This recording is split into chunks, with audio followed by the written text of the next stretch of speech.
Hello and welcome to today's webinar, Increasing Investment in Primary Care Through Medicaid Managed Care, made possible by the Commonwealth Fund. Before we get started, I'd like to quickly go over a few logistics. To eliminate background noise, audio lines are muted during today's event. There'll be a moderated question and answer session during today's presentation. You may submit a question online anytime by clicking the Q&A icon located at the bottom of your Zoom screen. Instructions are shown on the screen at this time. A brief online evaluation will pop up on your screen following today's event. Your feedback is very important to us, and we hope that you'll take a moment to complete this survey. I'll now turn the webinar over to Ann Smithy, Program Officer at the Center for Healthcare Strategies. Thanks, Travis, and hi, everyone.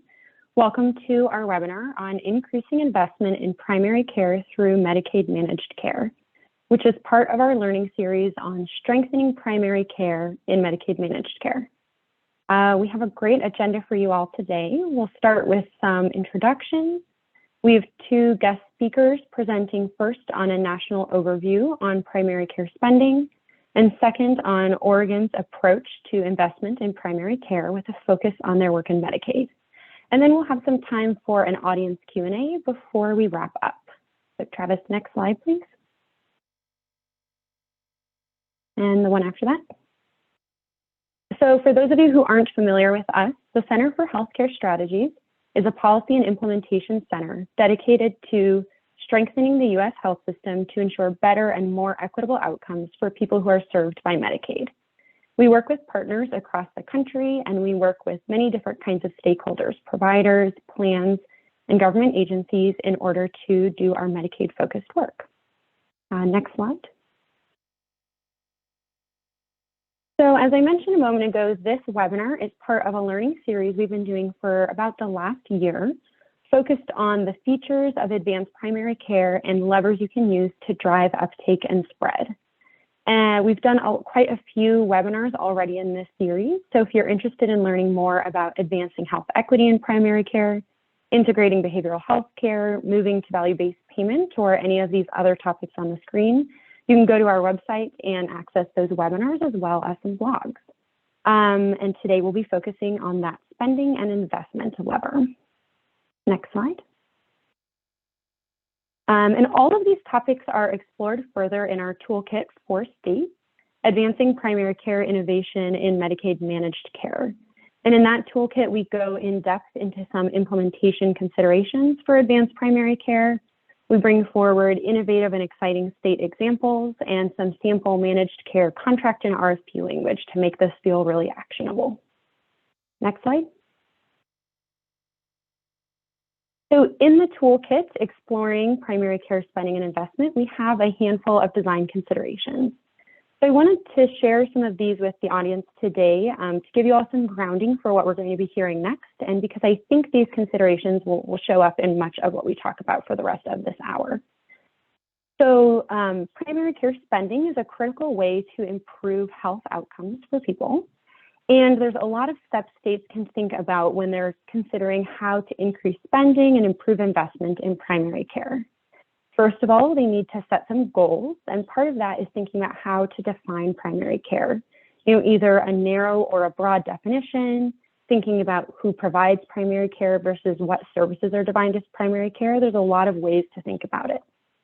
They should also think about what counts as improvement in those spending levels.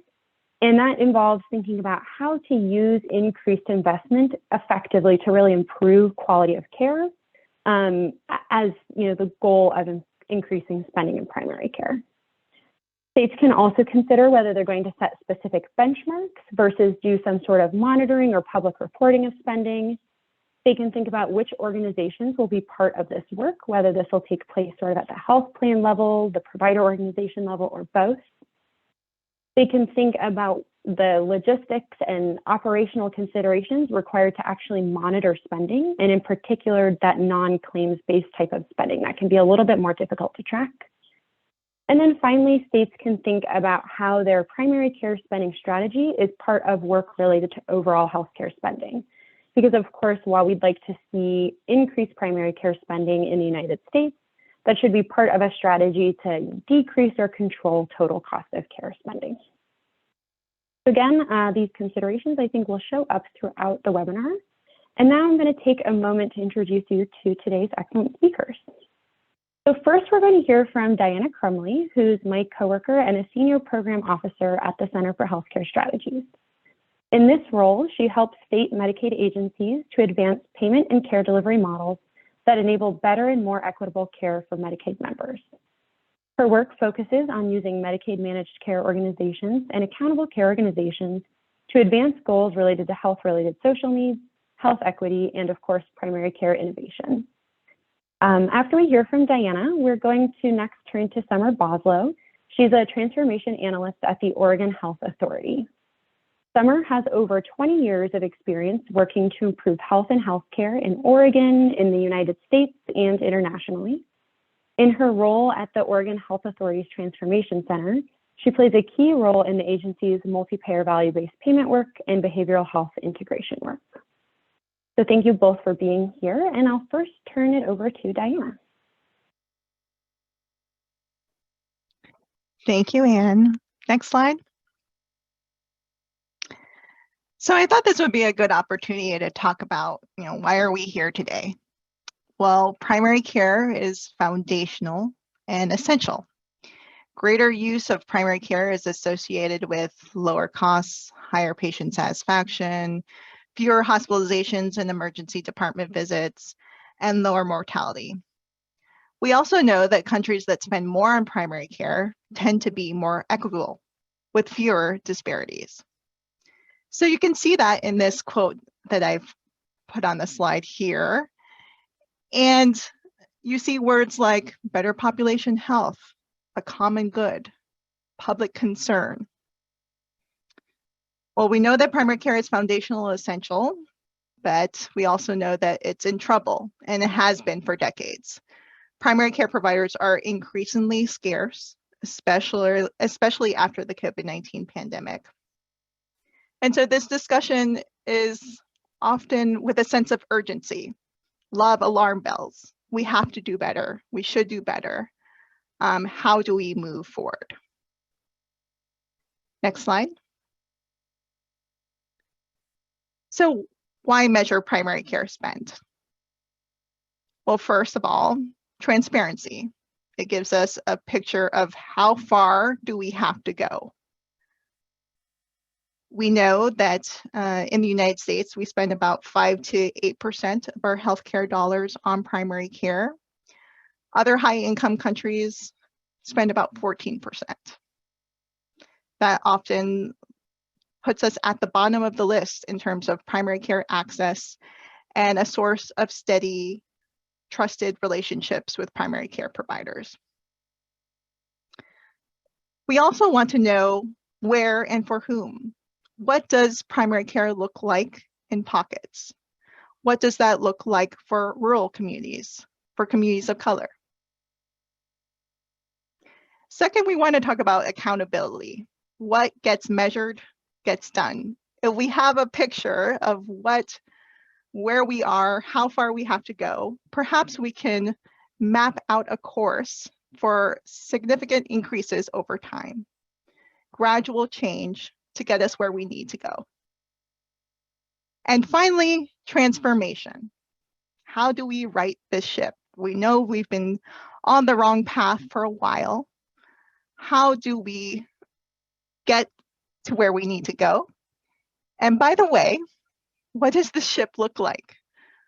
Is primary care working the way that it should?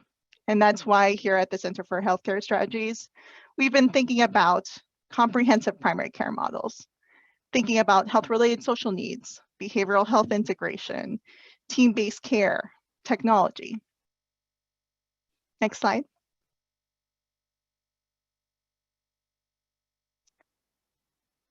So measuring primary care spending and investment. This is a national movement. There's a lot of activity, and especially after the COVID-19 pandemic, there's a lot of activity in legislatures across the country. And if you are interested in this topic, you might have been exposed to resources through the Primary Care Collaborativ.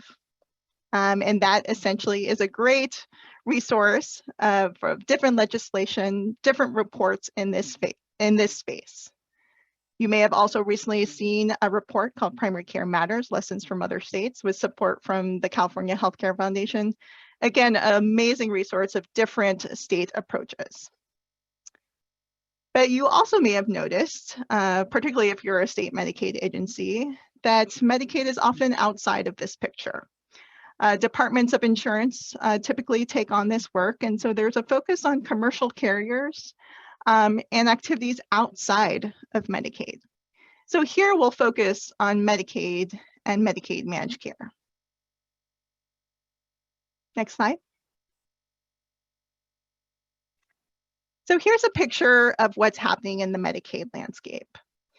The blue is where Medicaid primary care spend is available, where we have that sort of where are we now picture.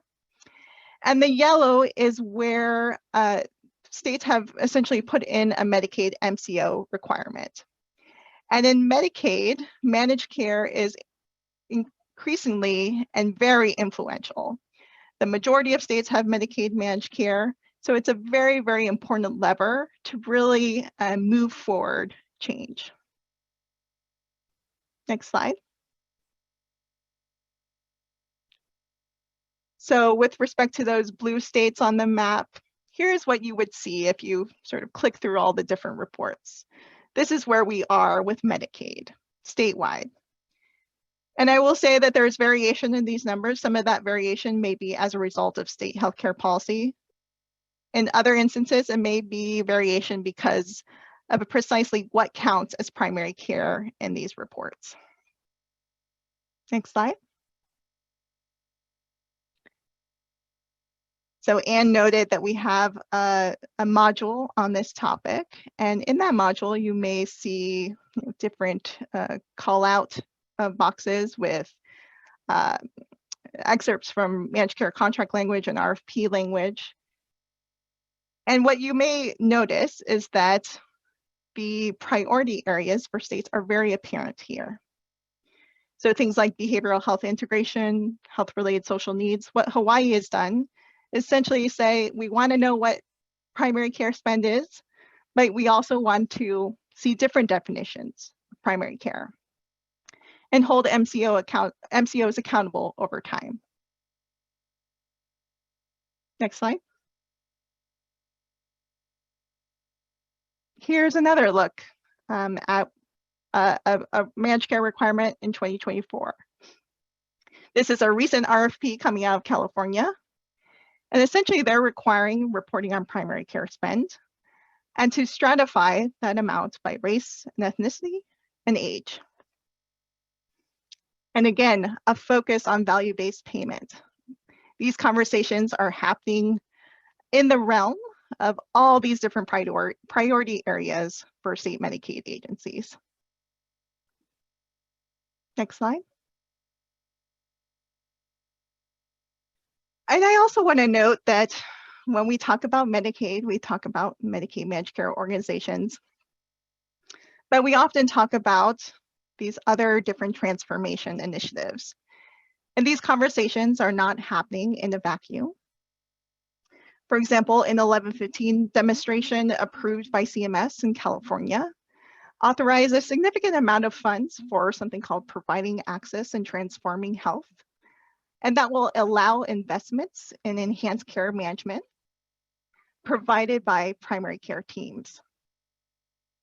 There's also a significant revision to the global payment program, which will enable more investment into primary care and preventive services.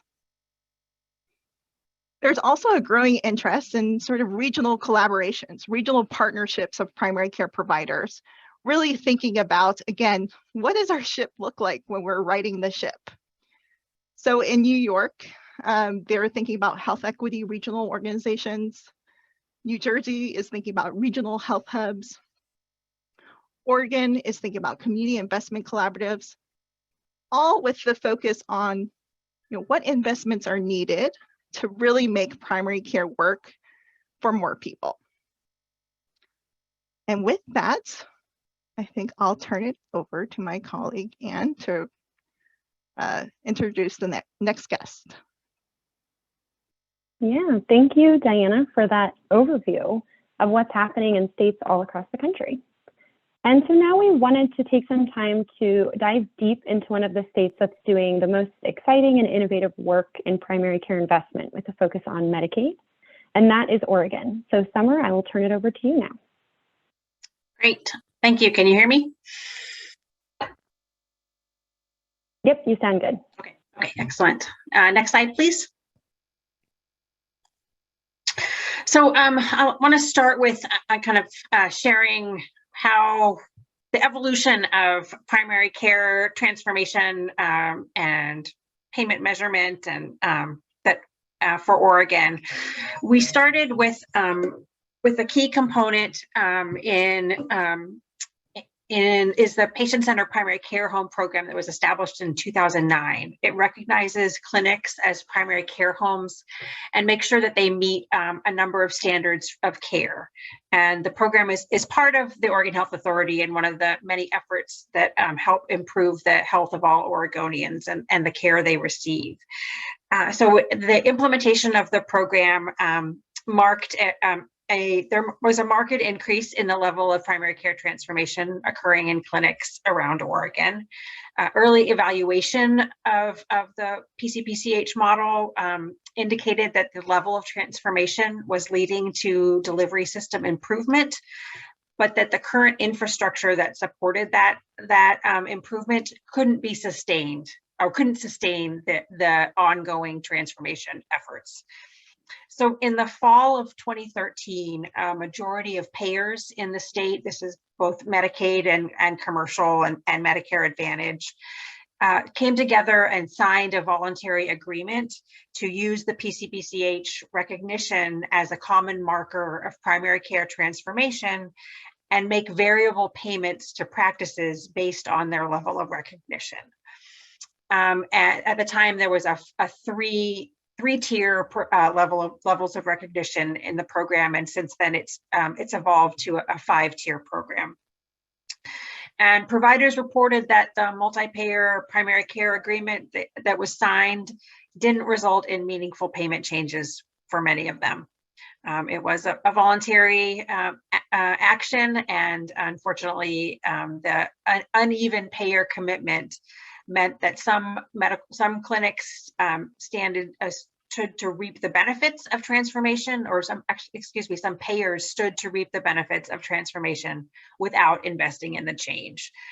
So kind of the idea of a freeloader that some payers were paying and supporting primary care transformation while others were not. And as I think most of us know, that if a practice is going to improve and change the way it delivers care, it does that for all patients. It's not doing it just by looking at who what any given patient has as their insurance carrier, and so some insurance providers or carriers were paying for increased primary care transformation, and others were getting it for free from payers that were supporting it. So in December of 2013, the Oregon Health Policy Board, which is a governing body for the Oregon Health Authority and a governor-appointed entity, made a recommendation to the governor to expand and improve primary, preventive, and chronic care infrastructure, specifically by increasing resources directed toward primary care and that infrastructure that supports primary care transformation. However, at the time, there was not a way to accurately assess the level of investment being made in the primary care system. Next slide, please.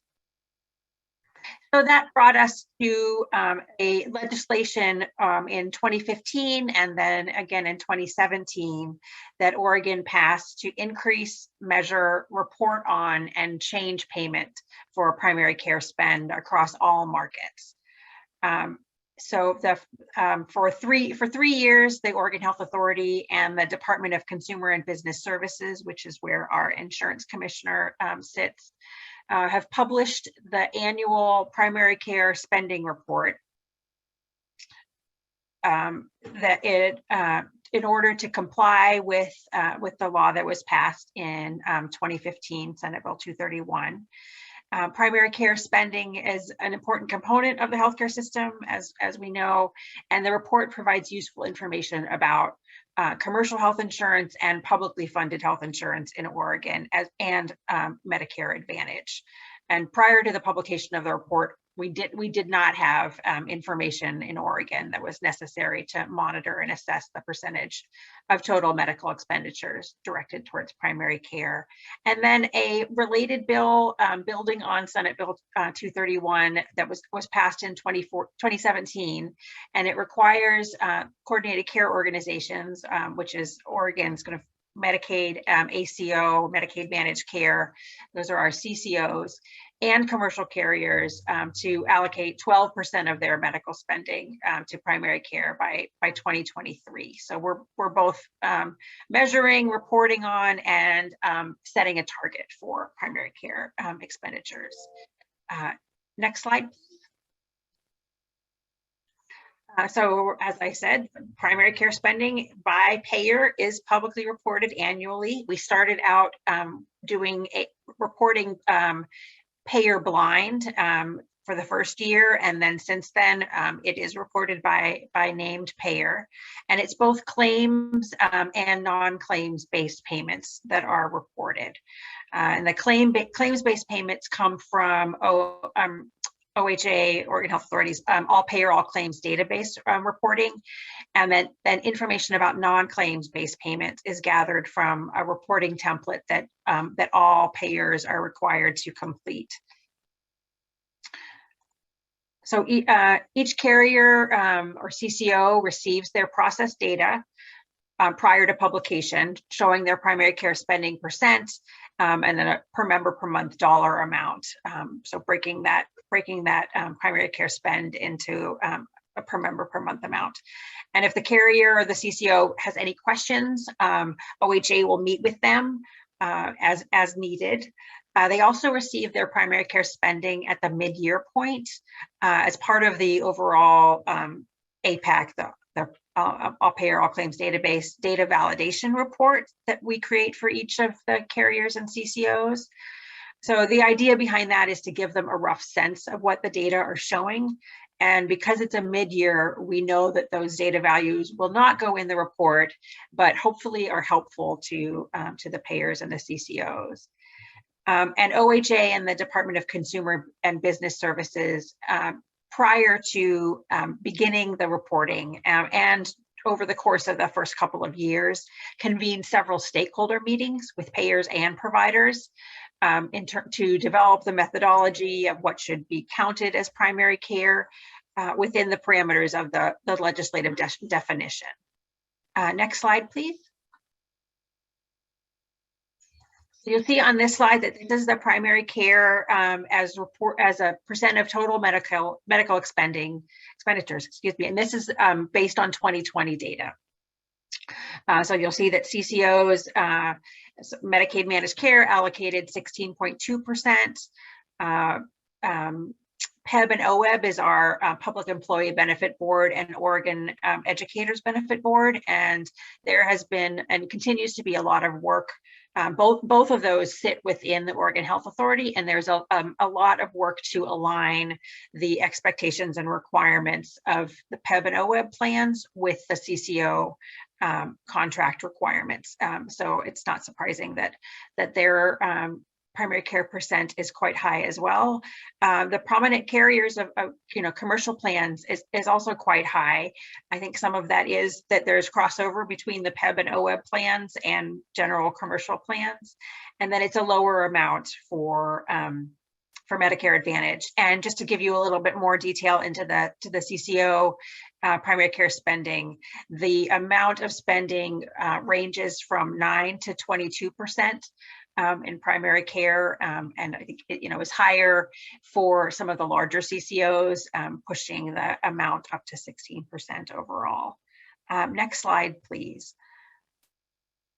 So these, I'm just going to show you a few slides from the public report and it's a dynamic reporting now. It used to be just a static print or PDF report, and now it's dynamic.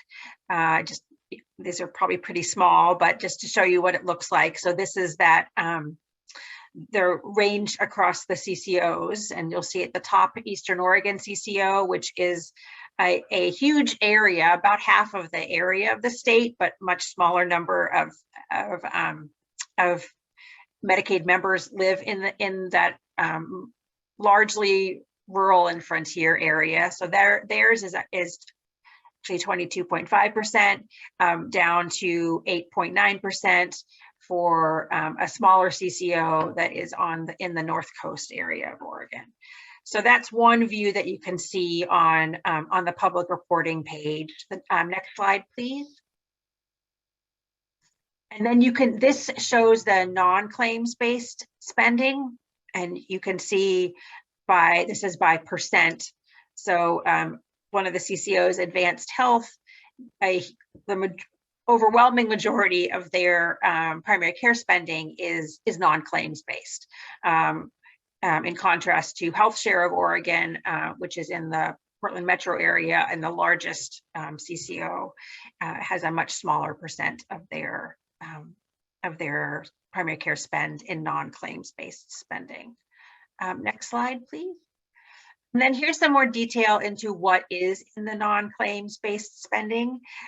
You've got capitated or salaried expenditures, smaller. That's a big part of the spending. A smaller amounts for health IT, structural changes and supports. The patient-centered primary care home payments are in there as well. And actually, so this is 2020 data. I think those will likely look different from 2021 data, because there are new requirements, new contractual requirements from between OHA and the CCOs to require some per member per month spending on based on our patient-centered primary care home tier. And then there's the provider incentives. So those are like a performance-based incentive payment, some risk-based reconciliation, and then workforce expenditures. And those are the large categories that make up the non-claims spending. Next slide, please. The 2015 legislation also directed OHA to create the Primary Care Payment Reform Collaborativ, which is comprised of 36 members representing primary care providers, health plans, CCOs, behavioral health providers, patients, and other stakeholders. And the charge of the collaborative is to assist OHA in the implementation of a primary care transformation initiative, which really encompasses all the work that OHA is doing to increase investment in primary care and change the way the payment methodology as well. And so that it's really, it's about improving and increasing primary care spend, as well as aligning that payment in a way that is more supportive of the care that primary care practices deliver, and the way that they would like to be able to deliver care with more flexibility. Next slide, please. The Collaborativ recommended a payment model in 2018 to align payment across payers and increase primary care spend. There was a lot of work that went into this, and it was supported by all of the primary care Collaborativ members. And it was a model that was really largely built on the CPC Plus model.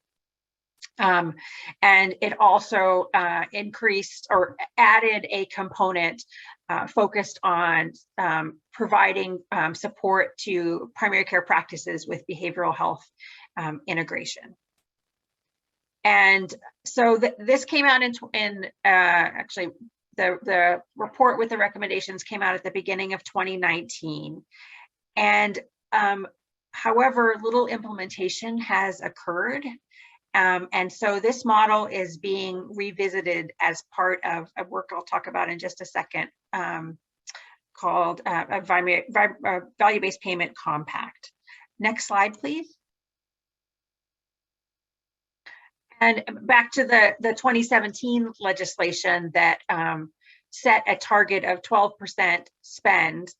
And OHA took that and into the CCO contracts to require at least a 12% primary care spend, and with some trying to think of the right word, with some plan for if CCOs are not meeting that. And you'll remember back from an earlier slide that not all CCOs are meeting that. And additionally, contractually, CCOs are required to provide a PMPM to all of their patient-centered primary care homes. And that PMPM needs to grow as the tier level of the PCPCH is higher, indicating a more advanced primary care home practice. And although it must increase year over year for the 5 years of the current CCO contract, OHA did not define a specific minimum dollar amount. Rather, our contracts say that payments should meaningfully support clinics' work to deliver patient-centered care. We wanted to provide that flexibility. What that has resulted in is a range of amounts from about $1.75 to almost $4 per member per month for tier 1 practices, and a range of $8.30 to $14.30 for tier 5, the highest tiered practice. So there is quite a range, and I know some practices would differ in how they feel like whether that's meaningfully supporting their clinic's work. Next slide, please. The ongoing work of changing payment for primary care has now kind of nested in Oregon's overall path for statewide value-based payment and adoption.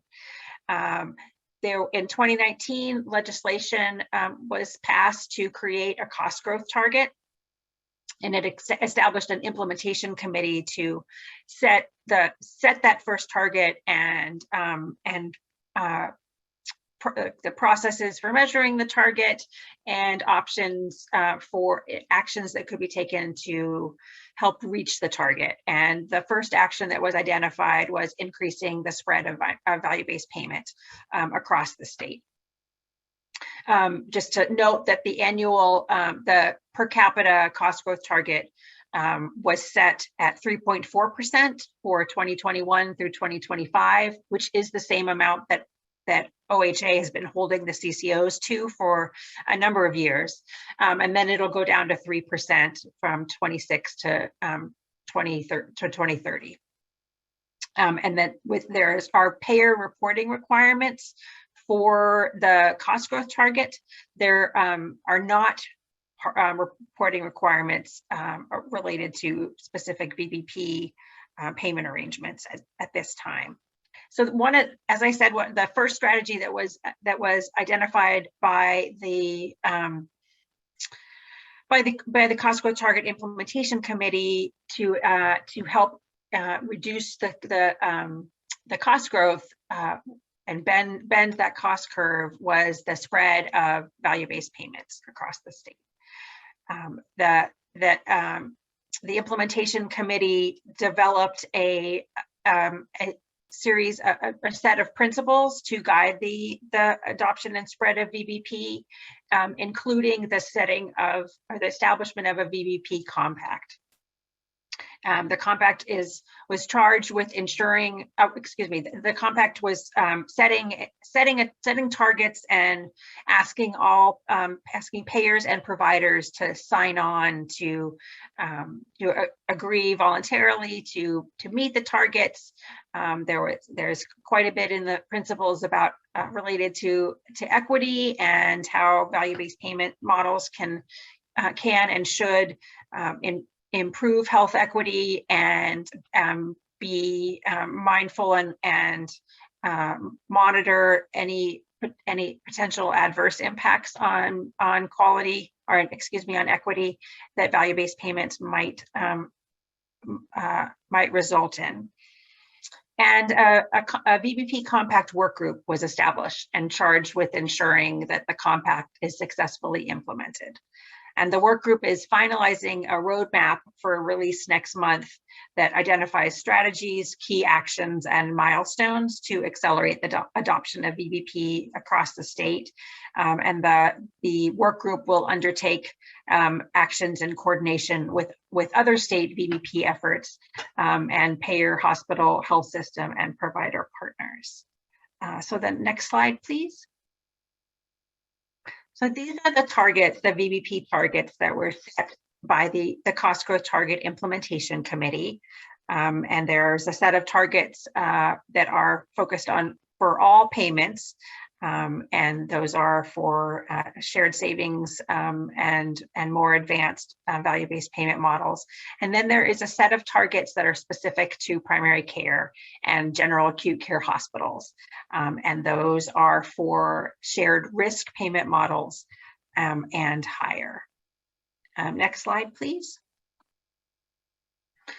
So right now there are 47 signatories to the VBP Compact, which includes all commercial payers, Medicaid, Medicare Advantage, and health systems and some clinics in Oregon.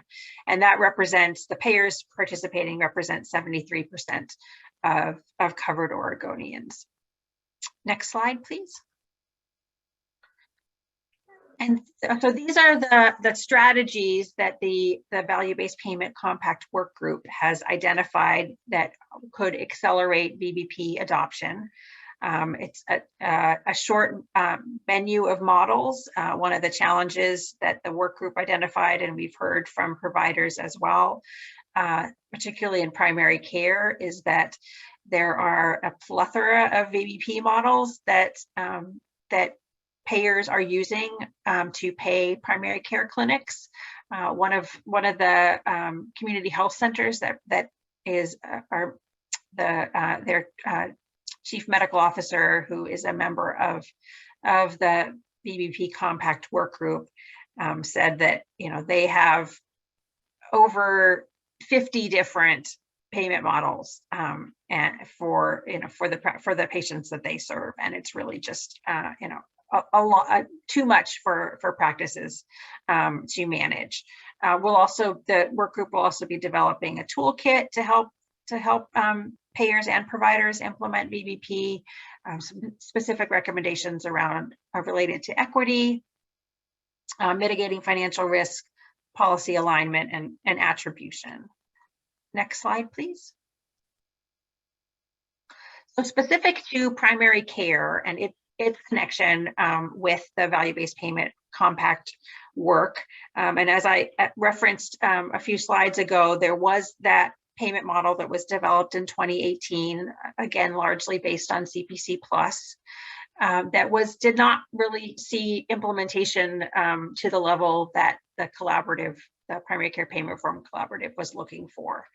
And so the VBP Compact Work Group has asked the Primary Care Payment Reform Collaborative to develop a primary care payment model that would be included in the short menu. And the collaborative had a meeting on Tuesday, and they're going to start with the 2018 recommendations and then build on those. And the two groups have some similar organizations, but the Primary Care Payment Reform Collaborative is specific to primary care leaders. And while the Value-Based Payment Compact is a little bit higher profile, that with a senior level, and largely CEO level healthcare leaders of payer and provider organizations. So while the VBP Compact is also voluntary, as the payment model that was developed by the collaborative, and past work that has been done in Oregon, the hope and expectation is that with more senior level engagement, there will be more action.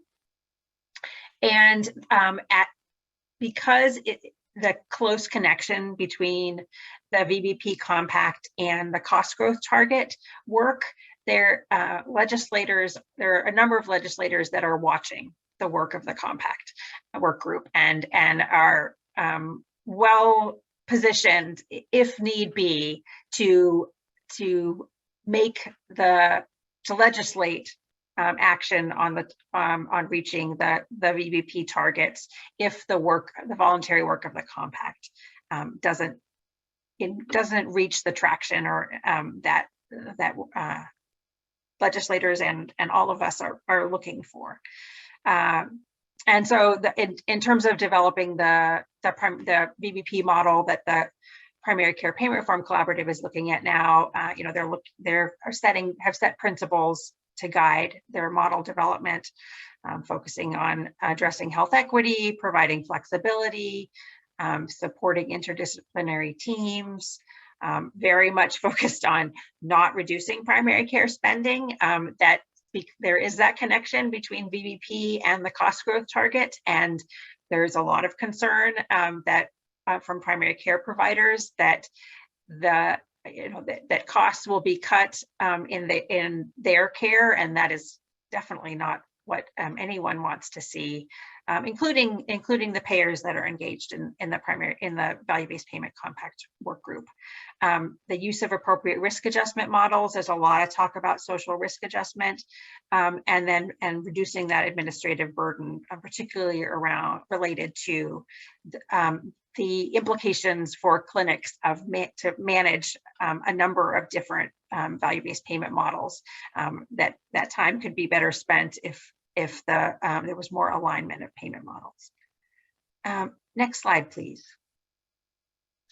And then really focusing on the value-based payment features that can drive both higher quality and more equitable health outcomes.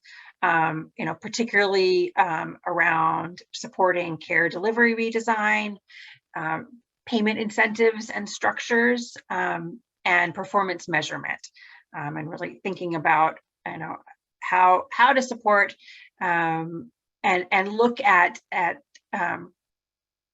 performance measurement data in a way that allows for identification of disparities in care, which requires both collecting and stratifying data by race, ethnicity, language, and disability, which is some of what you saw on the slide showing the non-claims based spending related to health information technology. And that's definitely also a barrier and a challenge that the VBP Compact Work Group has identified is for practices in their ability to implement and be successful in any VBP model, and particularly in focusing on addressing health equity, is that the need to have the data that allow, and then the ability to stratify that data to identify health disparity.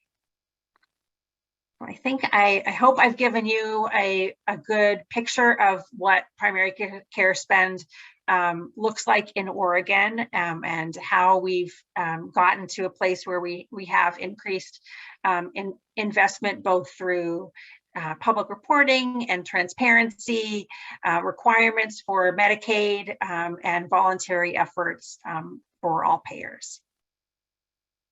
So, thank you, and I'm turning it back over to Anne, I think. Yeah, so thank you so much, Summer. That was a really great presentation, a ton of detail there about all the ways Oregon is approaching what I think is a really important topic. So now we're going to spend the last chunk of time we have together on some Q&A. So a reminder to the audience, you can continue to submit your questions using the Q&A icon at the bottom of the screen. And we're happy to answer those from you. But I wanted to kick it off first with a question that I have. In summary, I think you spoke really well about the power of value-based payment to promote health equity there at the end of your presentation.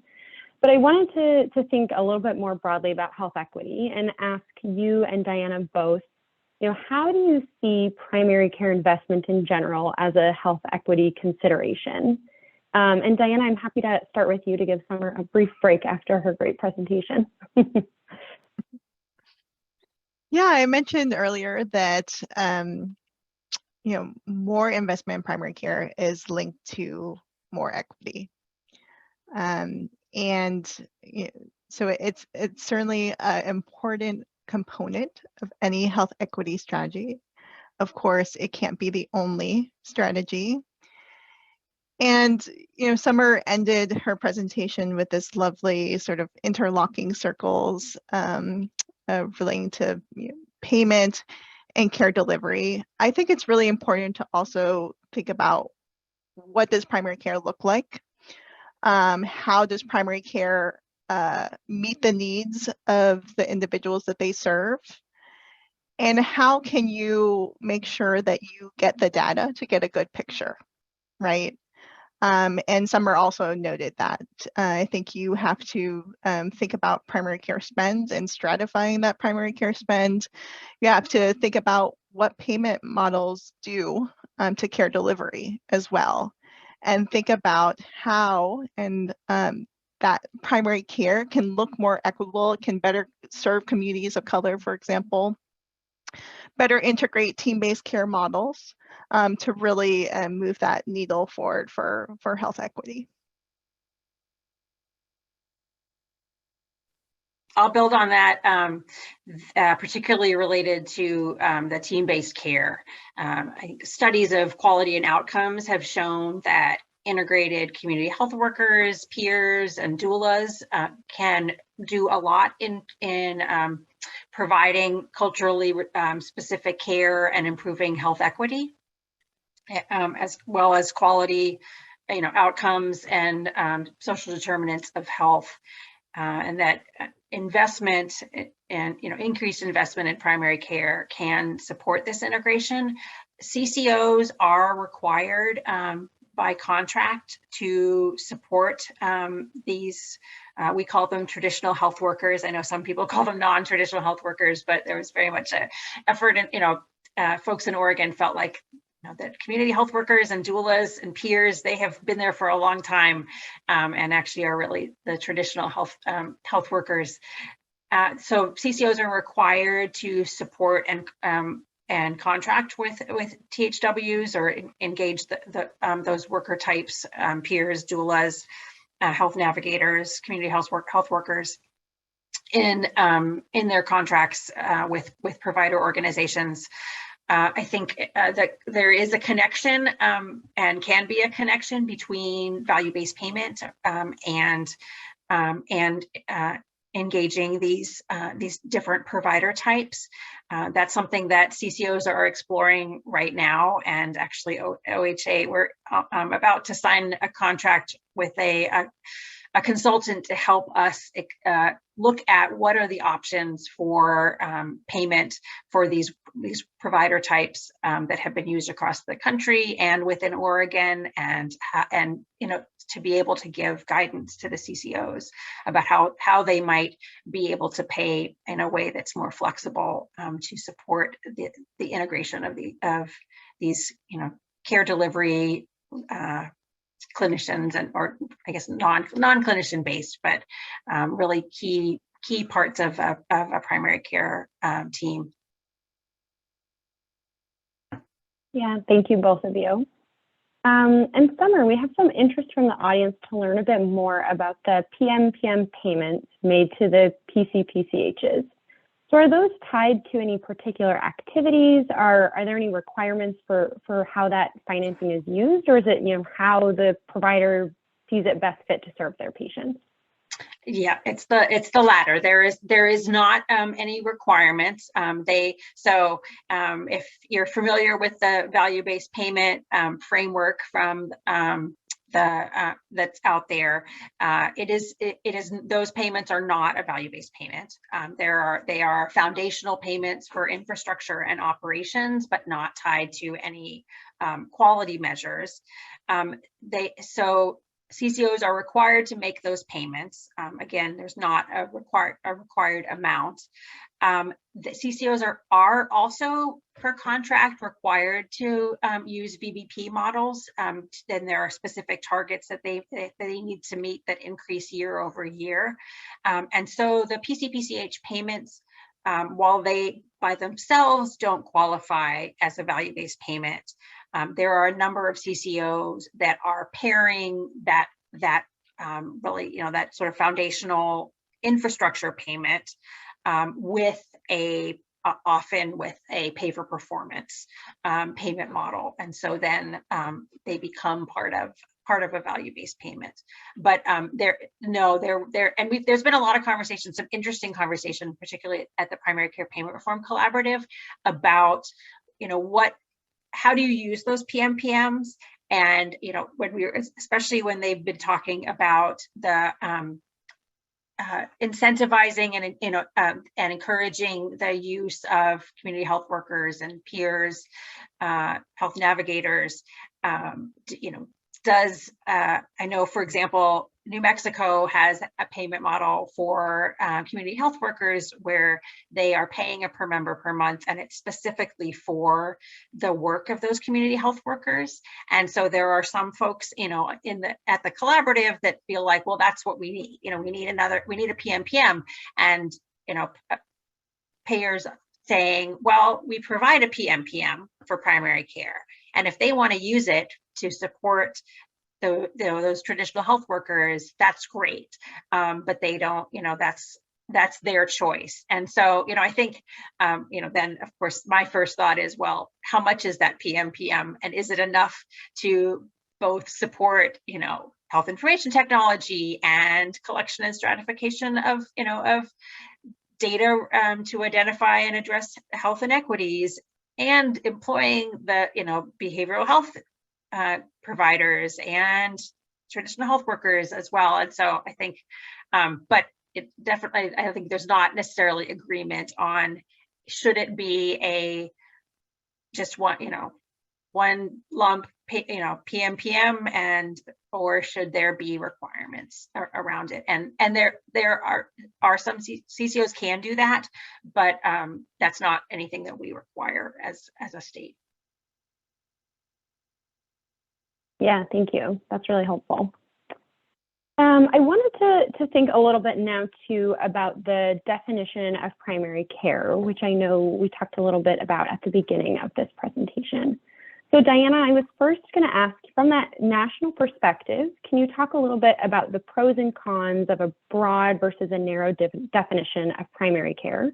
And then we can turn to Summer and kind of hear about how Oregon has defined primary care for your reporting.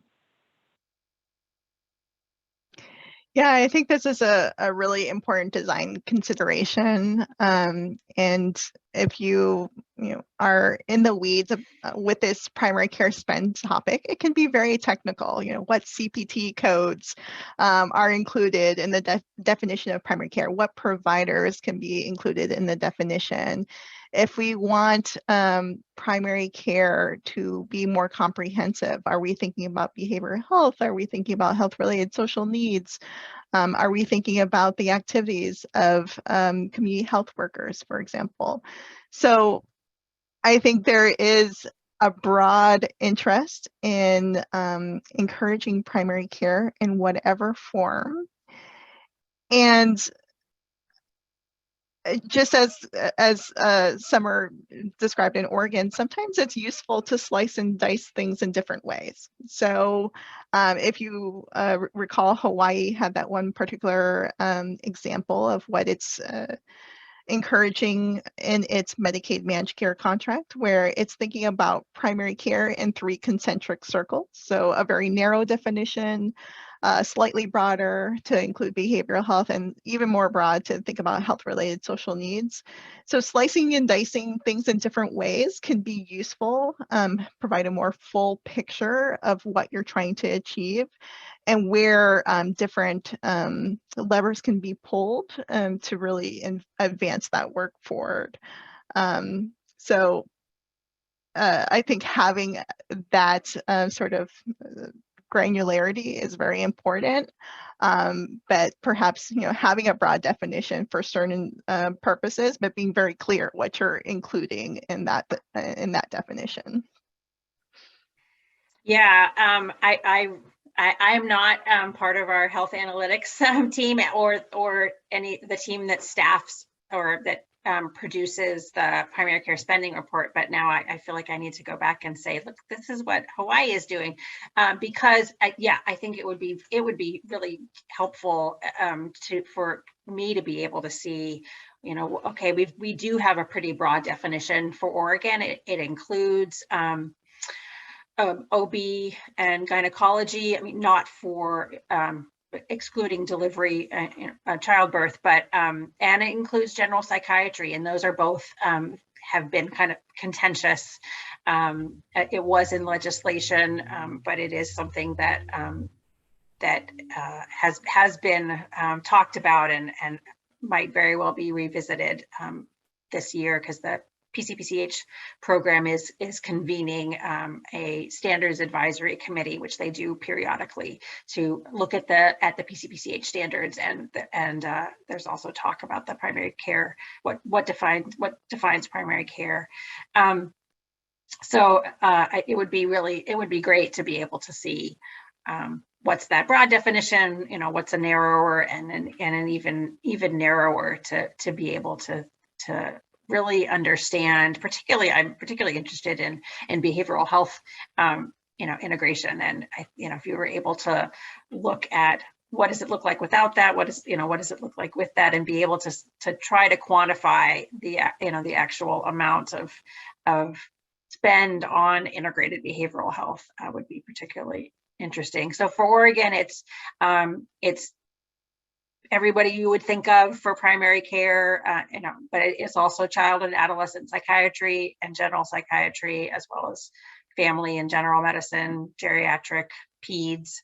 It includes nurses, physician's assistants, and we have quite a large naturopathic medicine providers and clinics in Oregon, and so they are included as well. And then there are that you can't dive into the weeds of the CPT codes that are part of it, but it's generally office visits and routine medical and health and child health exams. All right, thank you so much. So we're going to go ahead and wrap up now. So Summer and Diana, thank you so much both for your excellent presentations, as well as for that Q&A and answering some of our audience questions. It was very helpful. Before everybody leaves today, I wanted to let our audience know that we have one more webinar coming up in this learning series. So as I mentioned, we've been doing this learning series related to strengthening primary care through Medicaid managed care, and we are wrapping up in a few weeks' time. With this upcoming webinar, we'll explore how states, MCOs, and primary care teams can stay accountable to the communities they serve by ensuring equitable access to high-quality, culturally congruent primary care. And if you loved hearing from Diana today, she's going to be leading that webinar. We can't get enough of her primary care expertise. So please join us for that wrap-up session on the afternoon of June 2nd. And we will be sending out a registration link shortly to the attendees of today's webinar. So thanks again to our audience for joining us, as well as to you, Summer and Diana, and Travis for running the slides for us this whole time. And have a great afternoon, everyone.